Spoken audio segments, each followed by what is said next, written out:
Make me feel it. Make me feel alive again. Greetings everybody, this is Josh here with another reaction channel, and today I'm bringing you another Steins Gate reaction. We're going to be watching episode 2 of Steins Gate today. The first episode was a major trip. We got introduced to our main character. I think his name's Ocarine, something along those lines, or that's his nickname. I guess he's in college. And he sees himself as a mad scientist. He thinks he's crazy, or he acts crazy. He like tinkers and like invents things, like a messed up microwave, a ray gun that changes TV channels, things like that. And I guess he works with a computer hacker and a cosplay costumer who is a childhood friend. They have their own little lab, I guess you could call it, or they call it. But, so we're introduced to him and his friend. I cannot remember her name off the top of my head. She has some kind of a nickname for herself that she refers to herself. It's like a mishmash of her first and last names or something along those lines. But they went and sat in on a lecture about a time travel invention that this guy supposedly created. And it turned out that it was probably a fake, probably a hoax, copied from a novel about time travel or something along those lines. But there he met another girl who was also seemed to be investigating or looking into time travel for some reason. And we don't really get too many answers in the show, but later in the episode she turned up dead. He stumbled across her body. And he went outside, freaked out, messed around with his cell phone. An alien ship or a satellite of some sort crashed into the building, and this was all like, and he like started tripping out. There were no people for a while, or he didn't see people. And then later in the episode, the stinger was that girl that he found dead was alive, and that the text message he had sent to his friend saying that she had died went into the past and was never sent from his, or was never received by his friend. So, or no, his friend received them, he never sent them. So it's very confusing, first episode. So we're going to see where the second one goes and if it gives us any answers. So we're going to be starting Steins Gate episode 2 here in 3, 2, 1, and play. And there she is. The coloring is interesting too. The show is in that very washed out pale white for so much of it, blacks, except for her hair and tie, she's bright red. Obviously they want to draw attention to her. Oh yeah, she's probably freaking out.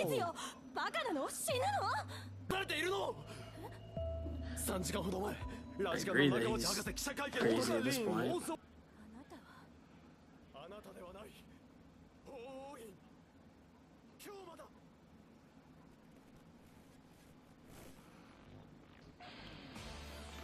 Oh, intro. Interesting.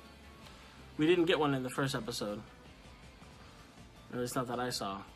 The intro is very trippy, just as to be expected from this show. The song's pretty catchy, and the visuals are interesting.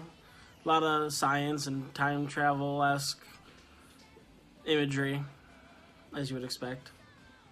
But it's not giving away any answers, really. I mean, you see things like gears in a clock, hourglasses, I think some stopwatches at some point, hands of a clock. You got science equations, butterflies, and all the characters. Ones we've met, ones we haven't. Was that girl in there twice, or just two girls that look similar? Time travel paranoia. Okay. Oh, she's giving a lecture. Interesting. Foolish.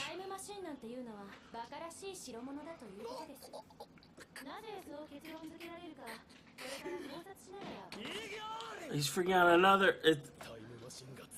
It's very similar to what happened with the other lecture that didn't happen now. She looks very casual for a scientist. Giving a lecture.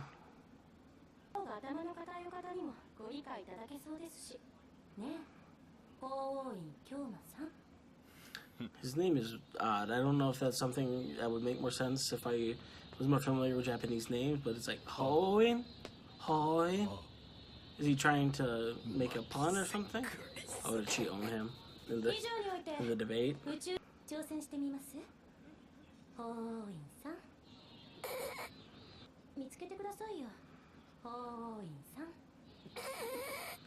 Oh, he's freaking out.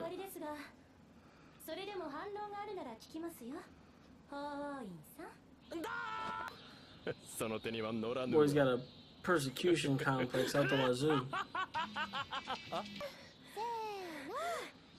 Oh. New character. Alright. Is this another childhood friend? Mayushi.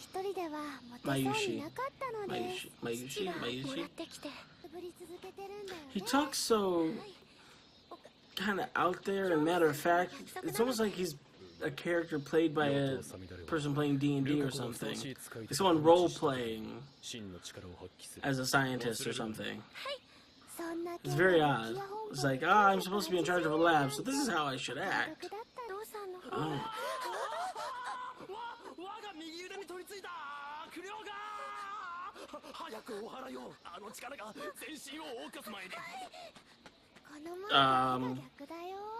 This is a little obvious. Is she falling for it? Oh, it's a guy?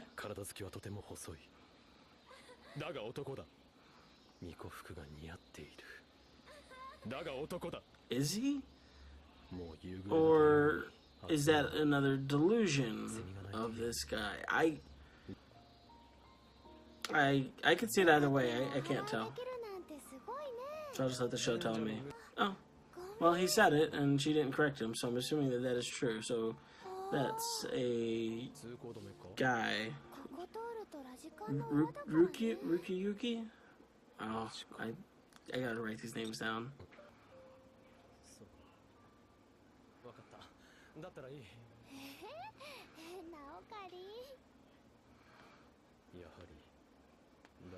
Nobody but him remembers because it's a false memory. Or is everyone else's memories altered and that was a true memory?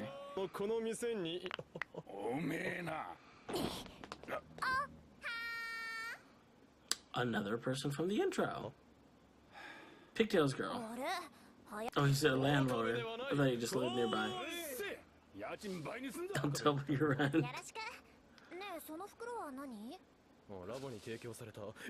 Special intelligence corn. So he just wants everybody to think he's crazy.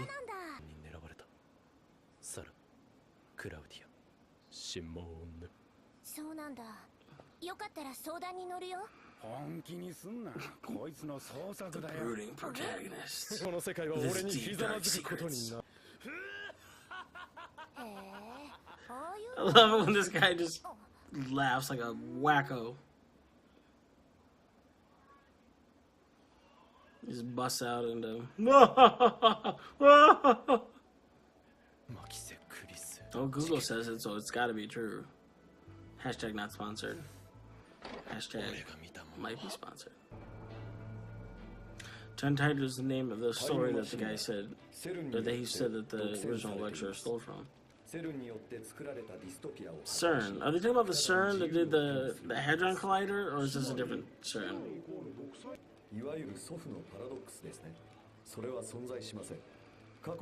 Oh, I'm gonna have to rewatch this in editing because there's too many lines for me to read at once. Right, multiverse theory, that's a pretty common theory for time travel. Or, well, not so much for time, well, yeah, for time travel is that, you know, there's an infinite number of worlds where every choice leads to different outcomes in different universes. Oh, this right here is modern?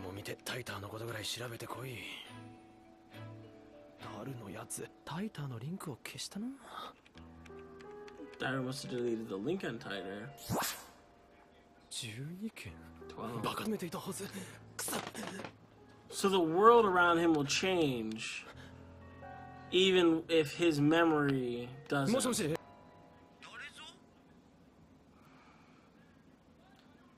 So is this John Titor changing the past, and that's changing the future, and he's like immune to the changes of messing with the past, is what it seems like. So I'm assuming this Titor went back in time, found that that wasn't the time to go to change things, went forward, or went back to 2036 and went back to now. Well, no, he said he doesn't remember going to 2000. So another new character. All these young women. I wonder what audience the show's going for. Come for the chick, stay for the trippy time travel story. Oh. Proof. So is she having a similar problem to him? But if she is, her proof isn't going to... Her proof is going to change, even if her memories don't. If it's the same problem. Maybe she's having a different problem.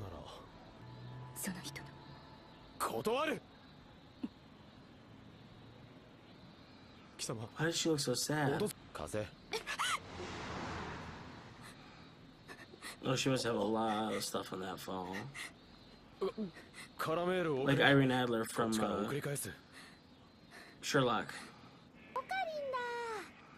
Oh, is this where Mayuri works? She's a cat girl. Oh my god. Well, this year she does costumes for cosplay, so... Chicks love crazy. I'm being sarcastic. Obviously, I don't mean that. But that is what the show is showing. Uh-oh. Did he break up his date?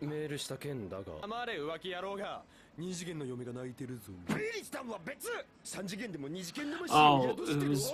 Right, his 3D waifus, my bad. I forgot, they can't let that computer nerd have a real relationship. Why did she want his email? Or she wanted his email? She was looking for that? The world's in danger. Ominous. This microwave is no joke. I think they rip stuff apart. Property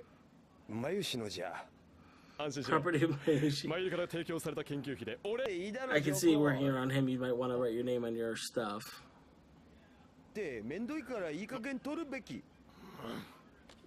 phone microwave by itself sounds so lame. Oh, you can't just use one banana.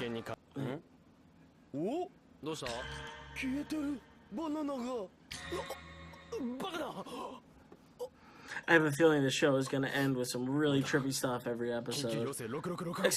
Emergency order 666. Execute order 666. The microwave is a teleporter? Or a time machine? The bananas are all...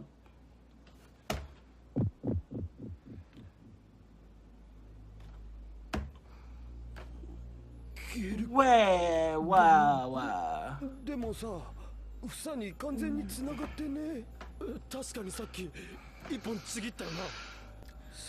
It's like a teleporter and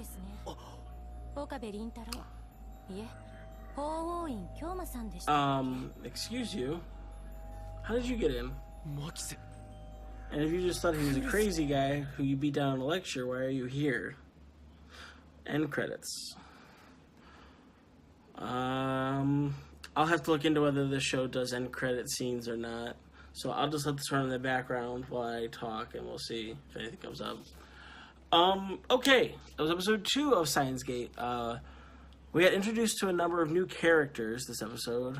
The Swords Men, who works at the shrine with his father. He's a cross-dresser. If we're to believe Ho-Ho-Hing and Mayuri. So we got introduced to him. I'm going to call him a him if it's... Oh, no, he's a cross-dresser. If he wants to be confused, a girl. So, her. We got introduced to the cat girl friend at where Mayuri works, at the cat bar. We got introduced to the other crazy person, or she seems crazy, walking around taking pictures of everything with her cell phone to keep her memories, or to help her remember, document what she's seeing. I didn't catch her name. I will check back in editing. I'll check back for all these names. I pull up a character list, but I don't want spoilers, so I'll just try to start taking notes. We got reintroduced to the redheaded girl at the lecture that she ended up giving about time travel and how it's impossible, according to her. I feel like we got introduced to one other... Oh, yeah, the pigtail girl, who's going to be working at the shop downstairs now. That was very fleeting. She's a little odd, but we didn't really get too much else from her other than that she wanted to try the corn, and Okarin gave her some and tried to be a cool badass and walk off with, "No, you can't get close to me. I have demons." So he's got a lot of female friends, you know, kind of interested in him as a friend, or as maybe more than a friend, because the cat girl seemed to be flirting with him, and all these other girls are interested in him for some reason. And he's just a mad scientist, so I don't know. But who knows? It's very interesting. We didn't really get any more answers. Just some more trippy stuff. A few names, a few concepts kind of put together. The John Titor, that was another big plot point in this episode, was that he was allegedly a time traveler from the 2030s, 2036, who came back to 2000, and books were written about him. He had a lot of stories. I guess he must have predicted some stuff or had some legitimacy to his claims. Otherwise, you wouldn't get those books written about you. You wouldn't have that much buzz. But now in 2010, another John Titor is popping up on the internet doing much the same thing that the John Titor of 2000 did. And no one really remembers that guy. There's no Google searches. None of his friends remember. There's books that had his info are all gone. So, and the John Titor he got a hold of didn't remember going back to 2000. So, maybe he did go back in time, but now there's something else that's effing up time even more than that. I'm not entirely sure, but basically, from what I can gather, Halloween is immune to the effects of time distortion or things being changed in the past. So if something gets changed in the past, it doesn't affect him. His memories stay intact. He stays the same while the world around him changes. It's going to be interesting to see where this is going. I don't know. That's my theory right now, is that for some reason he's immune to the effects of time travel. And maybe that's lent itself to some of the reason he thinks he's crazy or he acts crazy. But other than that, we didn't get a ton of answers. We got introduced to a lot of characters. It's going to be interesting to see where this goes. Yeah, we got just a little bit more, and I'm intrigued. I do like the show. It's got plenty of humorous parts, especially him acting all crazy. Like, it's so over the top, it's funny again. Some of the side characters seem to be interesting or have interesting potential. Not too many interesting or exciting characters and possibilities right now, but it's where they can go with these characters that has me intrigued. Like the red-haired girl, his friend, is she really this flighty, or did something happen to her? Something related to him, maybe. The girl walking around spaced out with the cell phone. It's going to be interesting to see why she does that. Is she similar to Okarin, or is it just something similar happened to her and she has lost her memories or has had false memories at time, and so she's trying to take photos and pictures to reassure herself? Although in that case, if it's like what's wrong with Okarin, or what's going on with Okarin, then it won't work because the pictures would change, just like his bookshelf change, just unless for some reason cell phones don't. But no, he sent that text into the past and it wasn't in his phone. So I don't know. I have very few answers. I don't know where the story's going or what's going on that much, but I enjoy being buffeted about. I enjoy not being able to see where something's going. That doesn't happen too much, especially in a lot of animes. So I'm definitely enjoying the ride so far. So thank you guys for joining me for another episode and another reaction. And I will see you guys in the next one. Take care.